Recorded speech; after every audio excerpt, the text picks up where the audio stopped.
at-tarhibu min kashfil aurah, yaitu larangan membuka aurat. Lantas kita kan bertanya-tanya. Ini sebelum saya baca hadis berikutnya, batasan aurat dulu kita sepakatin. Ya. Nah, aurat itu menurut Imam Asy-Syafi'i itu dinyatakan auratnya laki-laki ya, itu dari pusar sampai lutut. Ini harus ketutup nih, nggak boleh dilihat sama siapa-siapa kecuali sama istrinya ya. Kalau lagi mau begitu tuh ya, itu mah nggak apa-apa. Jadi kita nih kalau seandainya di rumah nih, paling kagak tuh pusar sama lutut ketutup. Makanya kita lihat tuh petani zaman dulu, kebenaran saya dulu suka nganterin makanan sama bapak saya. Kadang-kadang petani itu sholatnya di sawah Pak, di galengan. Kan nggak mungkin dia pulang, ribet. Maka pakai daun pisang, saya nyaksiin. Dia sholat pakai celana pangsi, hitam, ya ikat sampai pusar di atasnya itu, kemudian ininya agak ngawer ke bawah, lutut, bukan ngepas tapi ngawer lah gitu, sepertiganya dari sini. Kemudian dia sholat.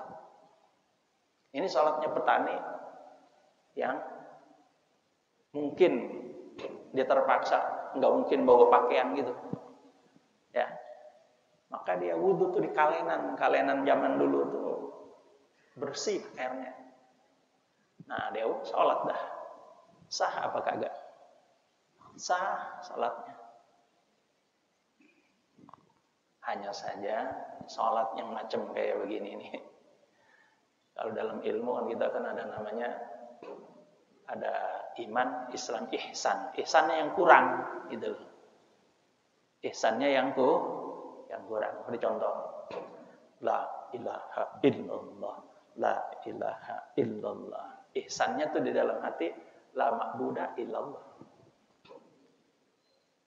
Ketika kita ngucapin la ilaha illallah, dalam hati itu la ma'buda illallah, bisa.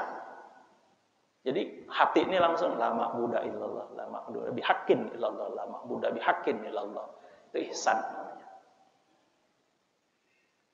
Ya kan kita kadang la ilaha illallah. Ya udah begitu, la ilaha illallah, la ilaha illallah.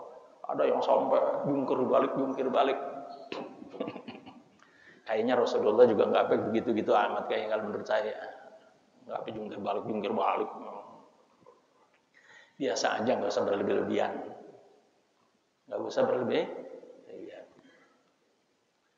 Jadi ketika dia ucapin itu, dalam hatinya ihsannya, la ma'buda bihaqqin illallah.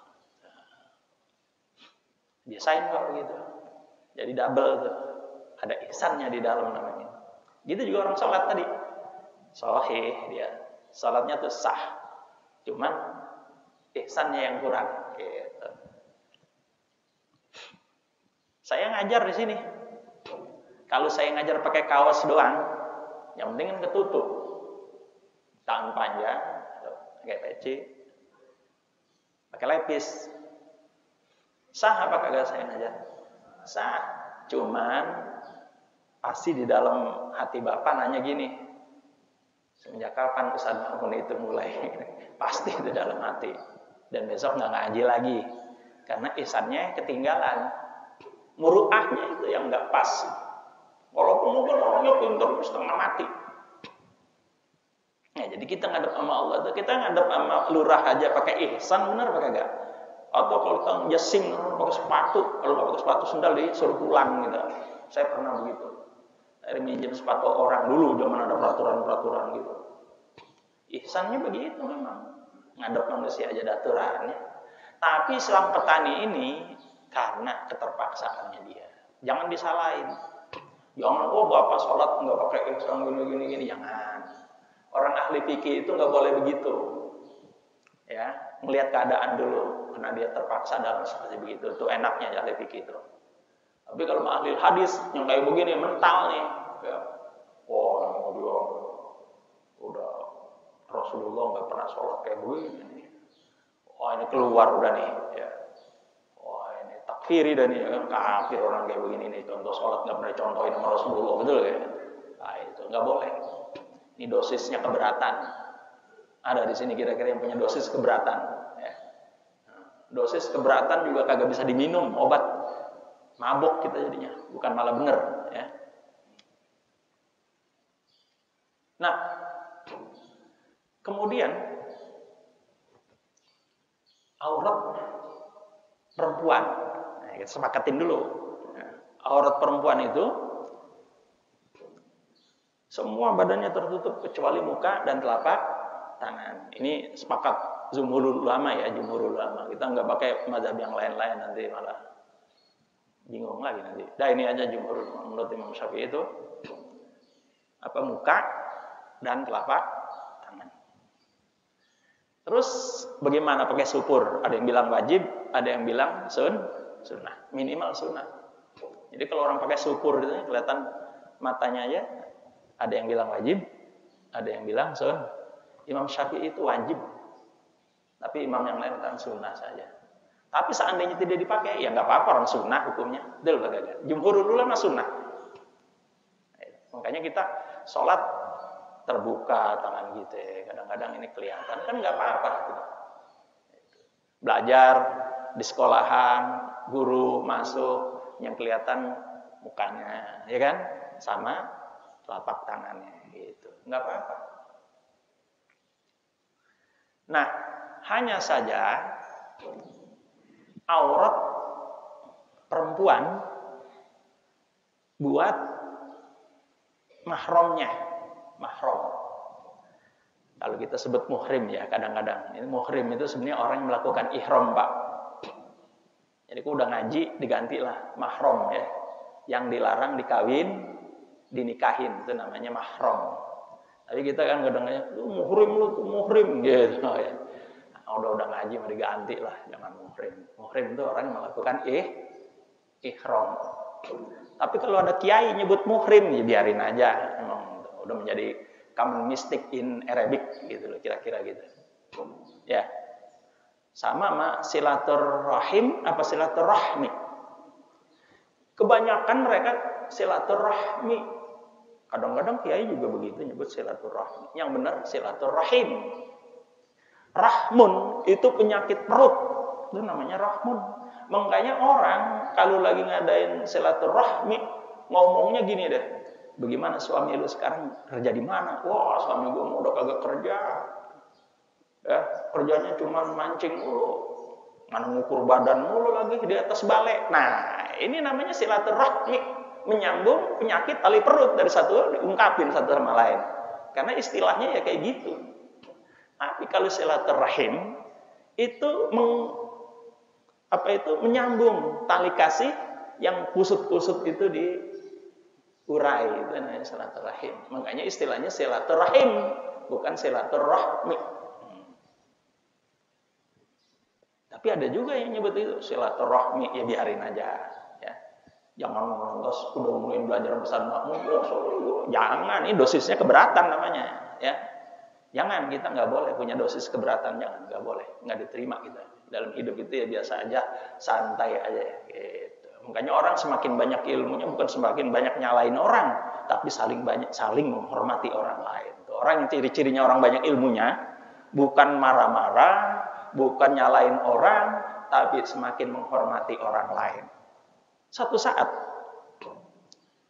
kita kenal itu namanya Pak Hamka.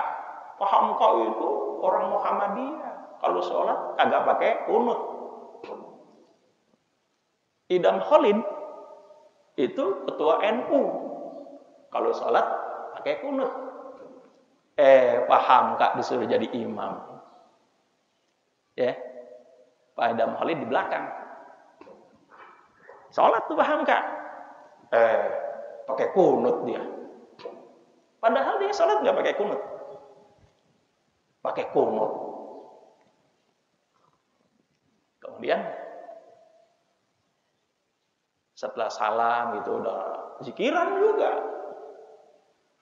Ditanya, kok pakai kunut? Yai, maaf Yai, karena di belakang saya ada guru saya, panjenengan gitu, ya. Ya sudah, kelar masalah, ya. Sah tuh salat, paham nggak? Ya sah.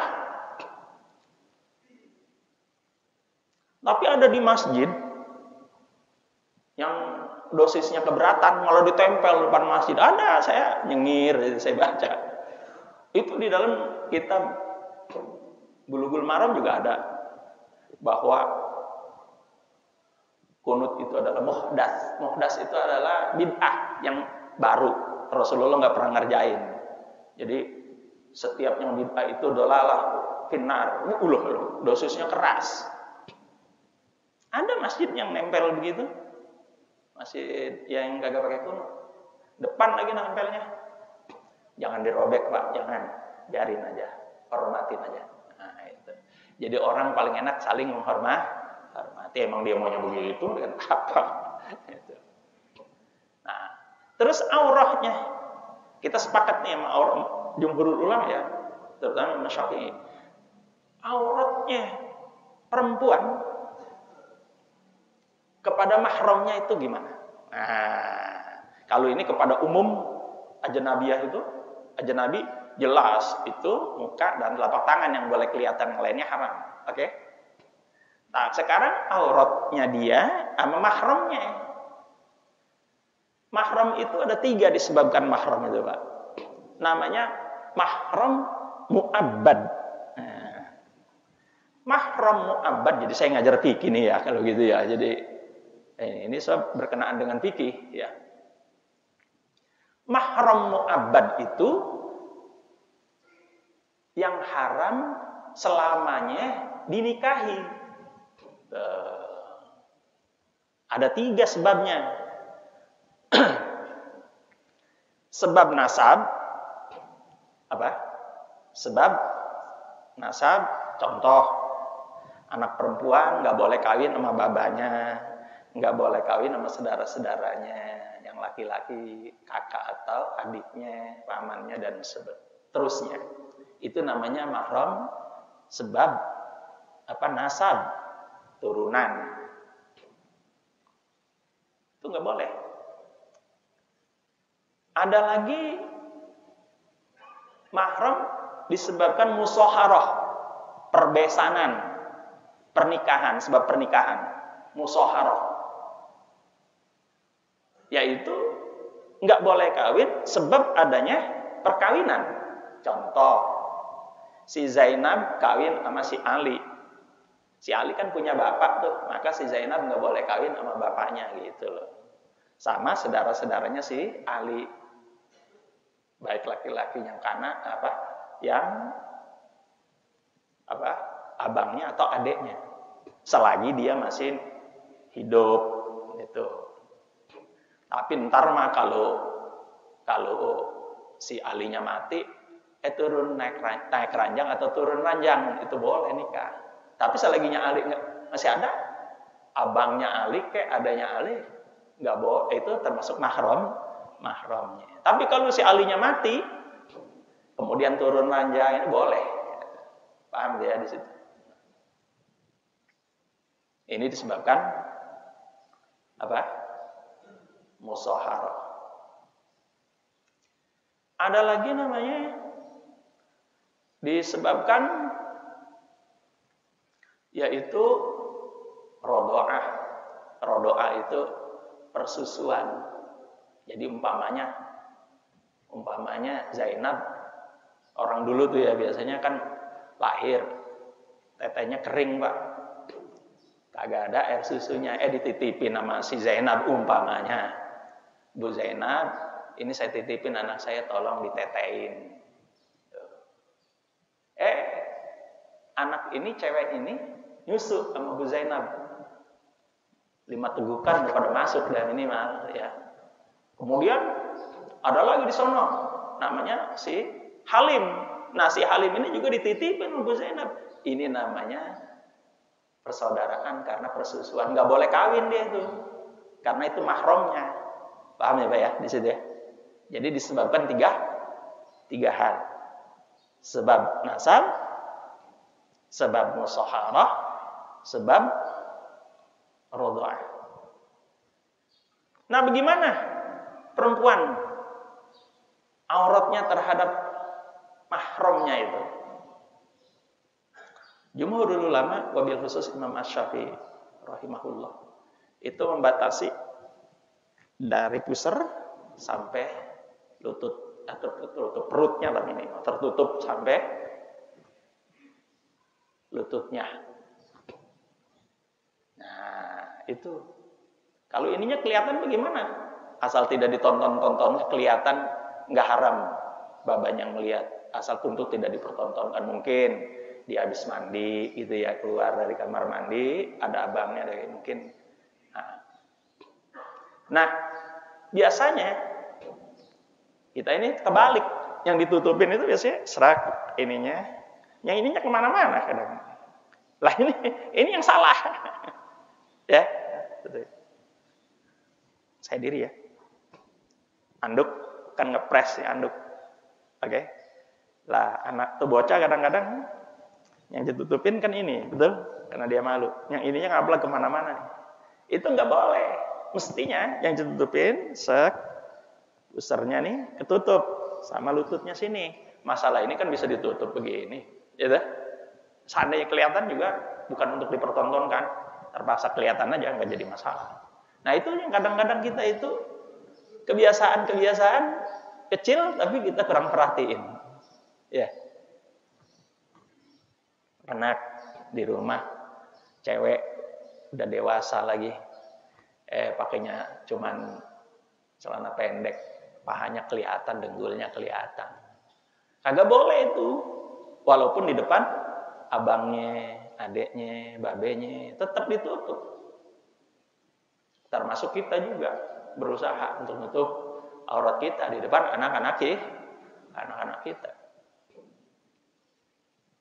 Nah, itu mukadimah supaya nanti saya nerangin ini nyambung ya, itu mukadimahnya. Bismillahirrahmanirrahim. Qala sallallahu alaihi wasallam iyyakum wa ta'arriya fa inna ma'akum man la yufariqukum illa indal ghaiti wa hina yufdir rajulu ila ahlihi fastahyuhum wa akrimuhum. Apa katanya bersabda Rasulullah sallallahu alaihi wasallam, iyyakum wa ta'arriya. Kalau ada kata iyyakum itu Pak, jauhilah olehmu gitu. Hati-hatilah gitu. Itu iyyakum. Apa itu? Jauhilah olehmu. Wa ta'arriya apaan? Ketelanjangan gitu, atau telanjang. Fa inna ma'akum sesungguhnya bersama kamu gitu. Man la yufariqukum ada orang-orang yang tidak bisa berpisah dari kamu, yaitu ya anakmu. Nah, oke? Ya bisa jadi pembantu di rumah gitu kan. Ya istrimu gitu. Yang selalu bermulazamah ada di rumah. Maka katanya fa inna ma'akum, maka sesungguhnya bersama kalian itu ada orang yang tidak bisa berpisah dari kalian. Kecuali illa indal ghaiti, ketika kita membuang hajat. Ya jelaslah kita telanjang oleh situ, artinya membuka aurat, tapi kan di dalam kamar mandi. Itu yang hanya boleh di situ.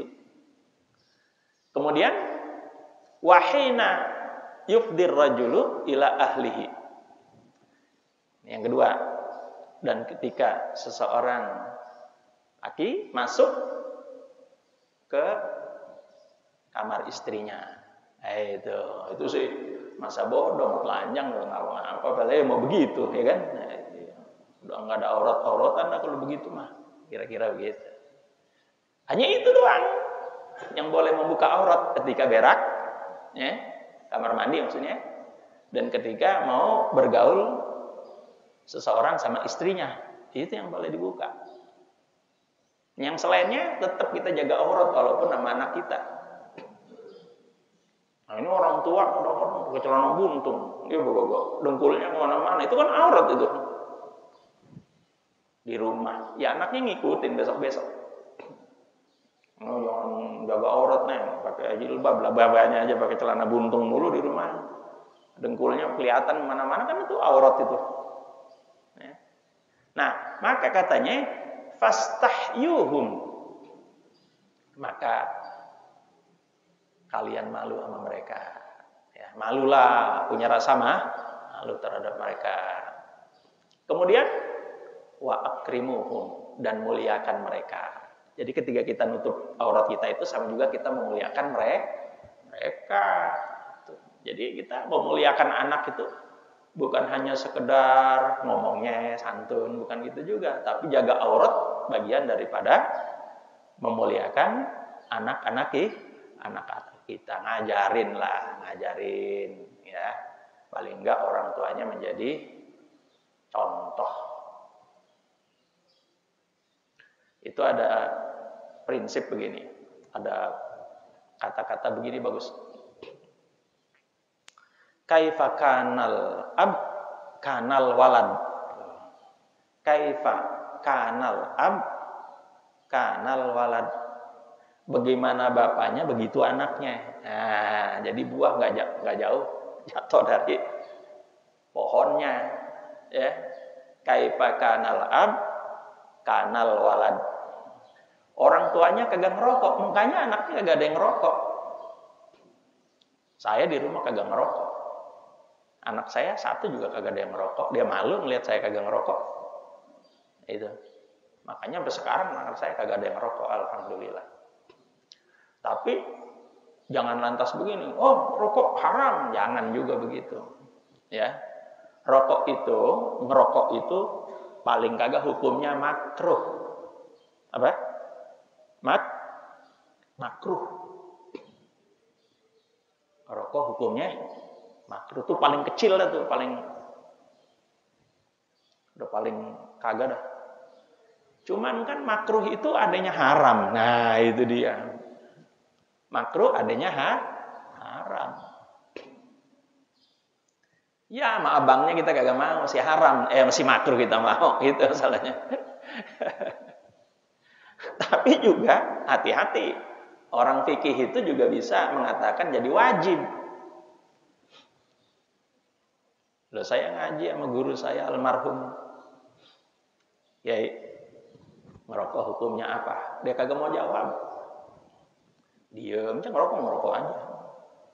Setelah ngerokoknya udah habis, baru dia ngomong begini. Tapi jangan ngomong-ngomong sama orang lain ya. Ya kata gitu. Ya ini kan buat pelajaran buat kita maksudnya. Saya kan lagi ngajar ini. Ya insya Allah ya. Ini mau buat saya aja katanya. Saya mau wajib. Karena saya itu kalau kagak ngerokok kagak bisa ngajar. Jam 4 aja saya bangun kadang-kadang lihat kitab saya nggak sambil ngerokok. Nah gitu. Tapi umurnya panjang beliau, umurnya 75 tahun.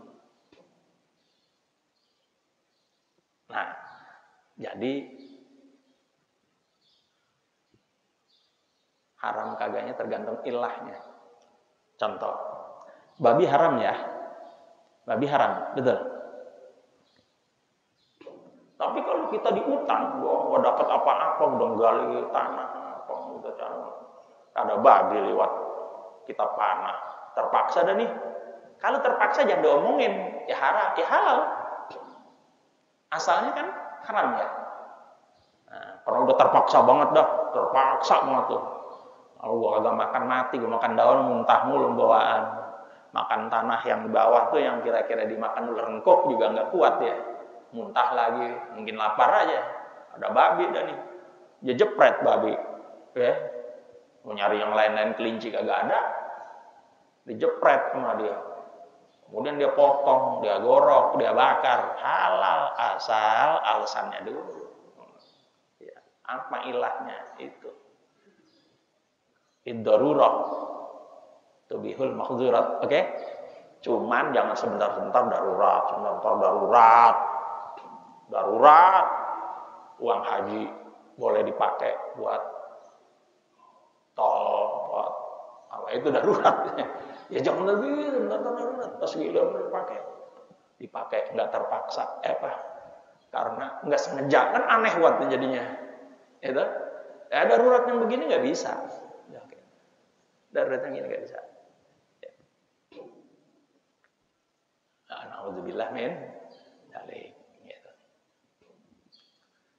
Makanya kita ini disuruh ngaji gitu. Jadi jangan gampang-gampang kita nyalain orang, betul? Nah, ciri-ciri orang yang berilmu itu semakin banyak ilmunya semakin tidak mau nyala-nyalain orang gitu loh ya. Gitu. Tapi kita juga ada batasannya. Darurat itu yang bagaimana begitu. Jadi kita juga jangan sebentar-sebentar mentang-mentang belajar bikin ada darurat nih, gue udah nyarinya jublon udah darurat, bagaimana ceritanya? Kan bisa ngutang dari sono sini udah darurat. Nah, ini diantaranya. Nah kemudian hadis berikutnya coba tuh. Hadis berikutnya ini berkenaan dengan haram kepemandian yang orang-orangnya telanjang. Gitu. Maksudnya nggak menutupin aurat itu saya. Ya, ini hadis berikutnya nih. Jadi kita ke kolam renang, kan banyak itu. Udah pakai celana buntung, auratnya kemana-mana. Mau cowok, mau cewek sama aja begitu, jadi satu lagi kan. Nah, ini haram nih, diharamkan. Ustadz, saya makan pakai pakaian syar'i, pakai training, ketutup semuanya. Lah itu yang di depannya kan kagak. Itu masalahnya. Ya, itu masalahnya. Nah ini hadisnya. Nah kita baca nih. Wa qala sallallahu alaihi wasallam, idza kana akhiruz zamani hurrima fihi dukhulul hammami ala dzukuri ummati bima'aziriha. Qalu ya Rasulullah lima zaka? Qala li'annahum yadkhuluna ala qaumin uratin ala wa qad la'anallahu an-nazira wal manzura ilaihi. Masyaallah. Jadi katanya nih bersabda Rasulullah sallallahu alaihi wasallam, manakala akhir zaman, ya, nanti manakala akhir zaman, ini kan udah akhir zaman kita ini. Kiamat masih lama apa dekat-dekat? Qurannya ngomong iqtarabatis sa'ah. Kiamat udah dekat, ya, masa kagak percaya? Cuman masalahnya dari Rasulullah sallallahu alaihi wasallam katanya dekat-dekat, tapi sekarang belum kiamat-kiamat juga. Hati-hati. Iqtarabatis sa'ah itu begini. Satu hari kita ini sama satu hari akhirat itu beda. 1000 tahun. Ya. 1000 tahun itu satu harinya akhirat. Jadi kita ini udah berapa tahun dari Rasulullah? Baru 1 hari setengah. Bisa jadi kalau taruh saat 3 hari, gitu kan sebentar lagi berarti. Biar mahaminnya biar jangan sinkron gitu loh, ya. Nah makanya apa katanya nih? Manakala akhir zaman diharamkan padanya pada waktu itu dukhulul hammam, masuk ke tempat pemandian bebas, bukannya kamar mandi kita, maksudnya kamar mandi tempat pemandian bebas seperti kolam renang dan lain sebagainya. Ala dzukuri ummati, terhadap orang laki-laki dari umatku, apalagi perempuan, laki yang dilarang, cakup dah tuh ke sono, ya. Bima aziriha, dengan penutup kain mereka, walaupun mereka menutup dengan kain, maksudnya dengan celana training. Qalu, mereka para sahabat bertanya, ya Rasulullah, wahai Rasulullah, lima zakat, kenapa sedemikian itu? Gitu. Apa dijawab? Qala. Bersabda Rasulullah sallallahu alaihi wasallam, li'annahum, karena mereka yadkhuluna ala qaumin uratin, karena mereka masuk pada satu kaum yang telanjang, enggak jaga aurat maksudnya, ya. Itu. Ala wa qad la'anallahu an-nazira wal manzura ilaihi. Ketahuilah bahwa Allah telah melaknati baik yang melihat dan yang dilihat. Ente-nya sih pakai apa? Tertutup, tapi yang dilihatnya kagak tertutup. Nah, yang lihat sama yang dilihat sama aja dilaknat. Nah, itu dia. Makanya dilarang, dilaknat oleh Allah Subhanahu wa taala orang yang masuk ke kolam renang itu tadi, tempat-tempat pemandian umum lah maksudnya. Nah, mudah-mudahan kita ini kayaknya gua ngaji fikih mungkin sempit aja hidup. Gitu, jangan begitu juga ya. Mungkin sempit aja nih gua kalau mau ngaji dah ngaji fikih mungkin ribet gitu loh. Kagak ada fikih ente kagak bisa sholat. Ya, enggak ada fikih enggak bisa korban kayak tadi. Enggak ada fikih enggak bisa haji. Cara-caranya kan dari fikih. Ya kita diajarin sama Rasulullah yang terbaik. Adapun nanti pokoknya ya saya bilang itu jangan disebutin dah ya. Itu masih lemah iman namanya. Oke? Makanya orang zina itu enggak kafir. Kan orang zina enggak kafir selagi di Tuhannya Allah dan Rasulnya enggak kafir. Yang kafir kalau dia ngatain begini, zina itu kagak haram. Kafir. Bukan takfiri saya, tapi emang begitu. Karena telah meniadakan hukum haramnya zina, itu yang kafir. Berarti orang kafir itu. Benar apa kagak? Orang muslim enggak. Dia bilang, saya tahu Ustaz, hukum zina itu haram. Cuman saya lemah iman. Mau dikata apa kalau begitu? Emangnya semuanya kita imannya kuat gitu ya. Tapi dia nyadarin orang kayak begini berdosa besar. Amalannya kayak amalan orang kafir gitu dihukuminya. Nah, itu. Mati dia sholatin, jangan kagak disolatin karena dia mengakui hukum haramnya zina. Cuman dia lemah iman gitu. Ya. Jangan kagak disolatin, kita dosa semuanya. Betul. Ya, saya rasa itu saja yang mudah-mudahan manfaat.